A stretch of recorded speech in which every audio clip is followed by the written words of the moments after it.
Hello दोस्तों, उम्मीद करता हूँ कि आप लोग खैर आफियत से होंगे। My YouTube channel Hussain technical में आपका स्वागत है। तो अगर आप एक मोबाइल रिपेयरिंग का काम करने वाले टेक्नीशियन भाई है तो आपके लिए ये वीडियो काफी ज्यादा इम्पोर्टेंट होने वाला है, क्योंकि आज मैं आपको बताने वाला हूँ कि मोबाइल में नेटवर्क प्रॉब्लम बहुत ज्यादा कस्टमर लेकर आता है, तो फिर हमें बनाने में काफी ज्यादा परेशानी होती है। तो मैं बेसिक काम 5 ऐसे स्टेप बताऊंगा जो मोबाइल को खोलने से पहले चेक करनी होती है, और इन बातों को अगर आप सुन लेंगे तो आपको नेटवर्क सेक्शन बनाने में काफी ज्यादा आसानी होने वाला है।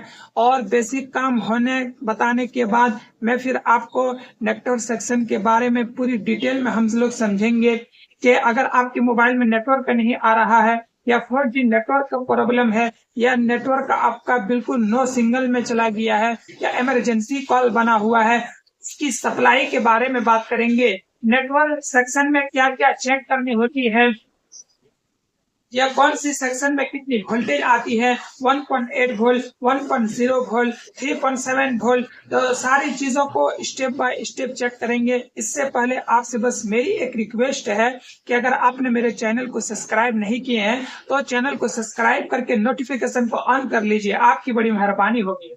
आपके पास जब भी कस्टमर मोबाइल लेकर आए तो सबसे पहले आपको जो करना है, मोबाइल में जो सिम हमारा जो लगा होता है पहले से, तो उस सिम को देखना है कि कहीं सिम तो बंद नहीं हो गया है। तो सिम को सबसे पहले स्टेप में चेक करना है।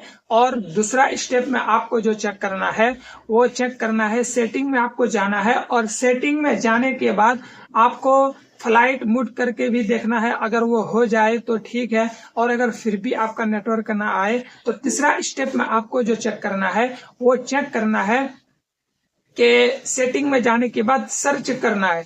कई बार सर्च करने के बाद हमारे मोबाइल में जो होता है वो आपका नेटवर्क आता है, तो सर्च करके देखना है। और चौथा स्टेप में आपको जो चेक करना है उसके आईएमई नंबर चेक करना है। आईएमई नंबर जो चेक करने का तरीका होता है *#06#। इसको डायल करेंगे तो आपको आईएमई नंबर वहां लिखा हुआ आ जाएगा।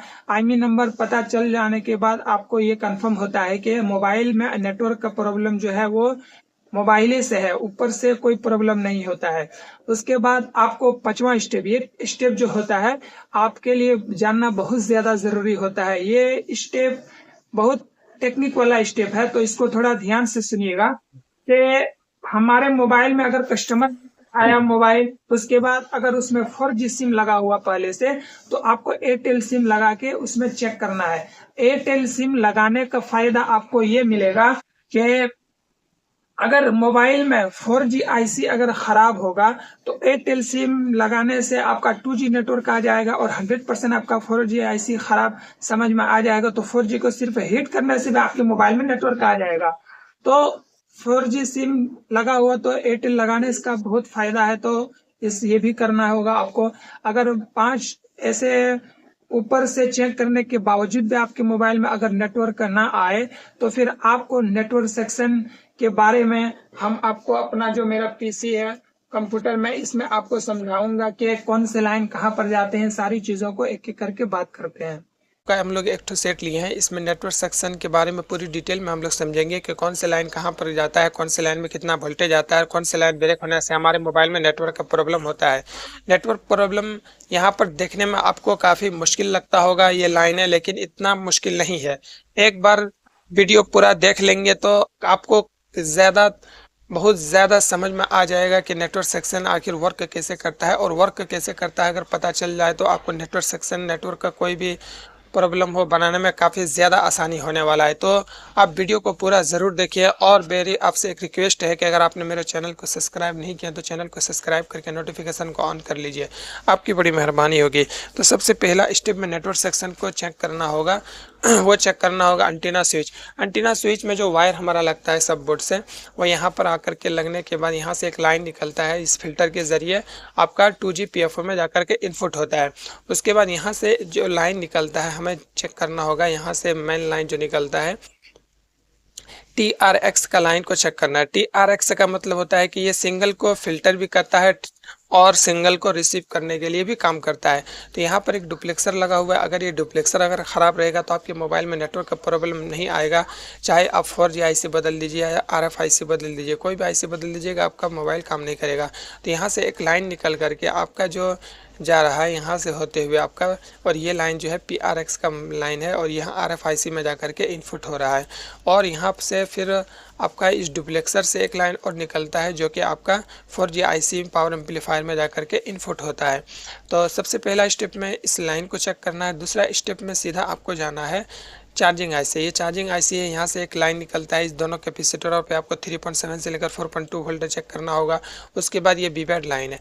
बीबेड लाइन कहाँ कहाँ पर जाते हैं इसको पहले चेक करना होगा। यहाँ से होते हुए आपका 2G पावर एम्पलीफायर में जाकर के इनपुट हो रहा है, 3.7 से लेकर 4.2 वोल्ट इन दो कैपेसिटर पे मिलेगा। अगर यहाँ पर आपका कैपेसिटर ख़राब रहेगा तो आपके मोबाइल में से नेटवर्क का प्रॉब्लम बना हुआ रहेगा। उसके बाद यहाँ पर बीबेड लाइन एक तो और जा रहा है 4G IC के पास, तो इस लाइन को भी चेक करना आपके लिए बहुत ज़्यादा ज़रूरी है। इन दो कैपेसिटरों पे 3.7 से लेकर 4.2 वोल्ट मिलना चाहिए, तब जाके आपका मोबाइल में नेटवर्क का प्रॉब्लम सॉल्व हो पाएगा। ये कैपेसिटर भी आपको चेक करना है कि ख़राब तो नहीं है, शॉर्ट तो नहीं है।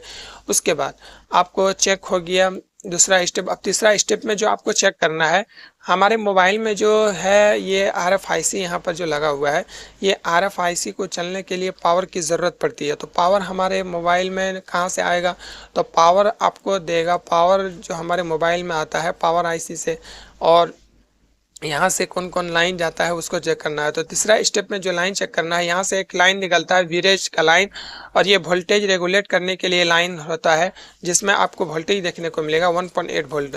1.8 वोल्ट इस लाइन में आपको देखने को मिलेगा। यहाँ से होते हुए इन कैपेसिटरों के ज़रिए आपका RF IC में जाकर के इनपुट हो रहा है।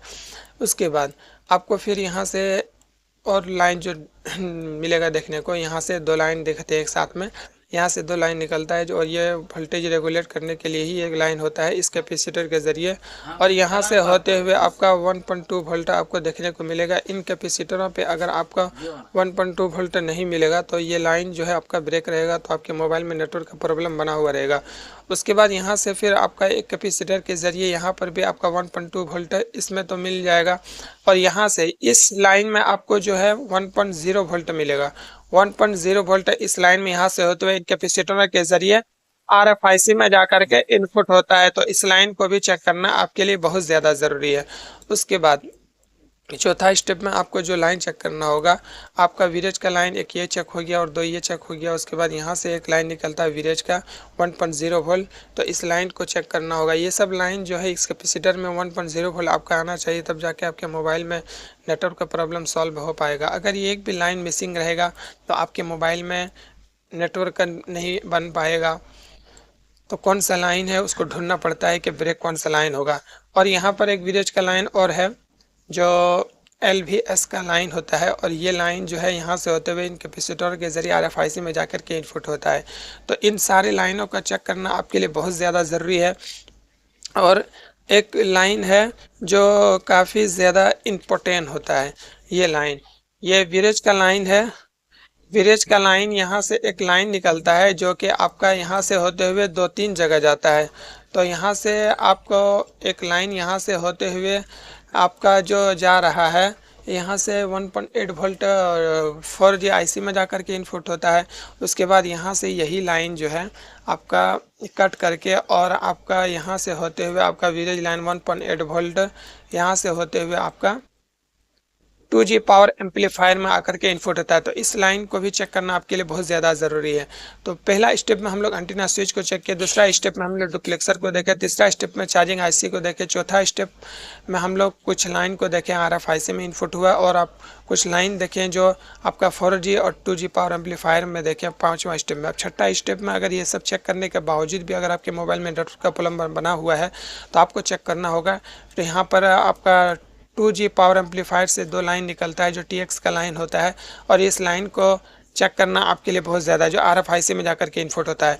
अगर इन सारे लाइनों को चेक करेंगे तो 100% आपके मोबाइल में जो है नेटवर्क का प्रॉब्लम वो सॉल्व हो जाएगा। अगर वीडियो आपको अच्छा लगे तो चैनल को सब्सक्राइब ज़रूर कीजिएगा, आपकी बड़ी मेहरबानी हो।